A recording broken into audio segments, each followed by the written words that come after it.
प्रधानमंत्री लाल किले पे जो खड़े हो कि आप 15 अगस्त को झंडा लहराएंगे, ताजमहल, ये सब क्या है? ये भी तारीख का हिस्सा है प्रधानमंत्री, हिस्ट्री का हिस्सा है।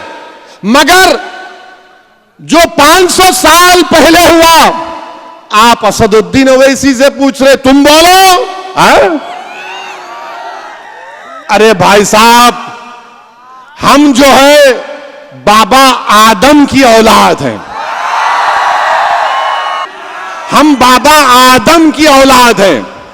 और बाबा आदम जब दुनिया में पहला कदम रखे तो हिंद में रखे, तो जब अब्बा यहां पे कदम रखे तो ये अब्बा की जमीन हो गई, ये अब्बा की जमीन है। तो अब्बा की जमीन से अब कोई निकलने वाला नहीं है। हम सब लोग आदम की औलाद हैं। किसकी औलाद है? बाबा आदम, हमारे अब्बा, डैडी, पापा, अब्बू, बस ये समझना है। मगर इनकी औलाद, उनकी औलाद, अरे तुम क्या औलाद की एक्सपर्ट हो क्या? तोबा तोबा, ऐसा नहीं होना, ना ना।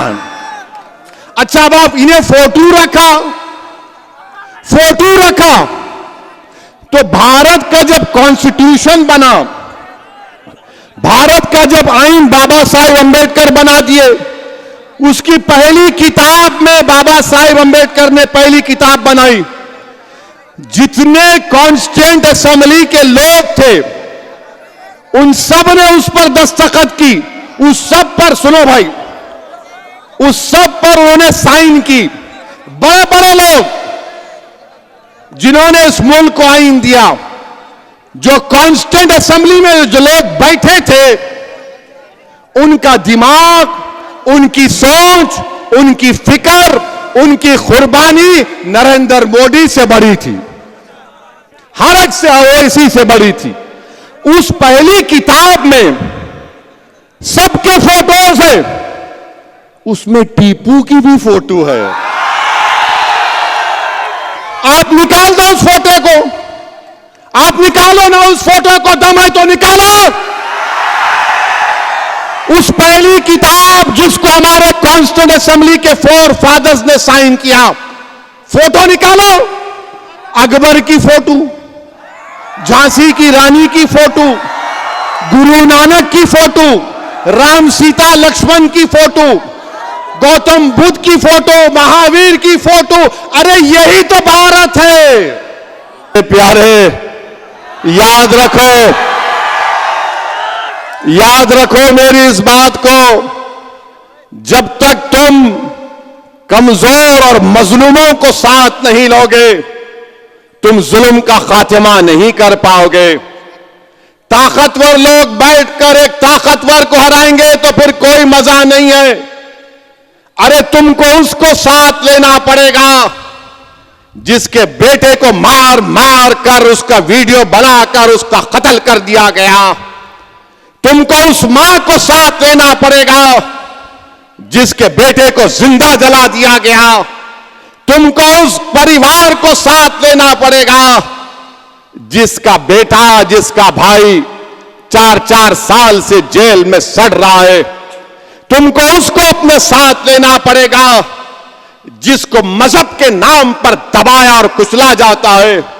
अरे ताकतवर लोग बैठकर कुछ भी कर ले, जब तक तुम मजलूम को साथ नहीं लोगे, जिसका पेट खाली है, जिसके सर पर निशानात हैं जालिम के जुल्म के, जिसकी कहानियां हैं जुल्म की उनके घरों में, अगर तुम उनको साथ नहीं लोगे तो सिर्फ तुम्हारी बात रह जाएगी, अल्फाज खाली रहेंगे। दूसरी बात, जो देश के प्रधानमंत्री वजीर आजम ने वहां की कांग्रेस को तकरीर की, जिसमें अमेरिका के पार्लियामेंट कांग्रेस और सेनेटर्स बैठे हैं, उसमें प्राइम मिनिस्टर ने कहा कि हमको 75 साल की आजादी 1000 साल की गुलामी के बाद मिली। देश के प्रधानमंत्री, आप क्यों ये झूठ बोलते हैं कि 75 साल की आजादी 1000 साल की गुलामी के बाद आप बोलते मिली है? तो फिर देश के प्रधानमंत्री, आप ये बताओ कि अगर 75 साल की आजादी जो हमको अब मना रहे 1000 साल की गुलामी से मिली, तो फिर अंग्रेज तो 200 साल हुकूमत किए ना? क्या मराठा लोगों की हुकूमत नहीं थी? क्या पेशवाओं की हुकूमत नहीं थी? क्या चोलास की हुकूमत नहीं थी? क्या विजयनगरा की हुकूमत नहीं थी? क्या यादवा हौसला की हुकूमत नहीं थी? क्या गुलाम जिसका नाम मलिक अंबर है उसकी हुकूमत नहीं थी? प्रधानमंत्री, आप कहां भूल जाते हैं?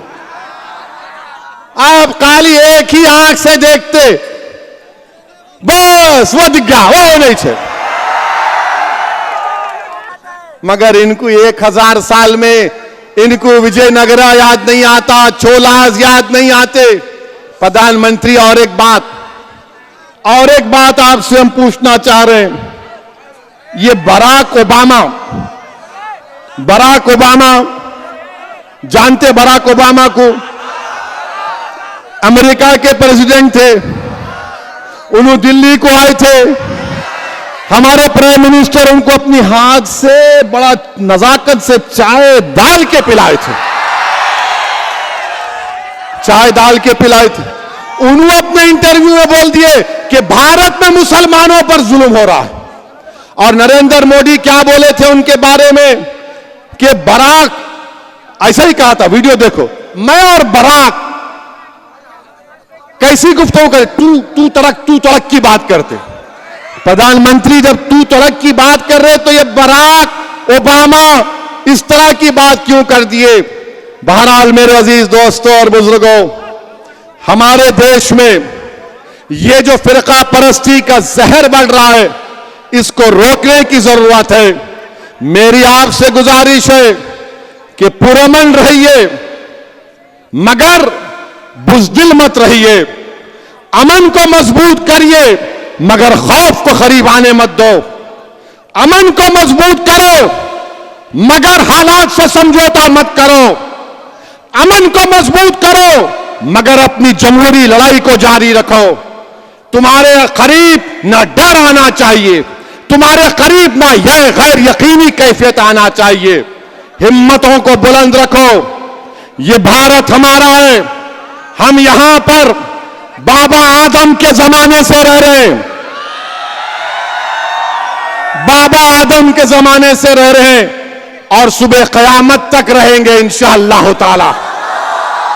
सुबह कयामत तक रहेंगे, डरेंगे नहीं। संविधान के मुताबिक अपने दीन पर चलेंगे, अपने मस्जिदों को आबाद रखेंगे, यूनिफॉर्म सिविल कोड को कबूल नहीं करेंगे। हम अपने मजहब पर, कल्चर की हिफाजत आर्टिकल 29 हमको देता है, हम उस पर चलते हैं।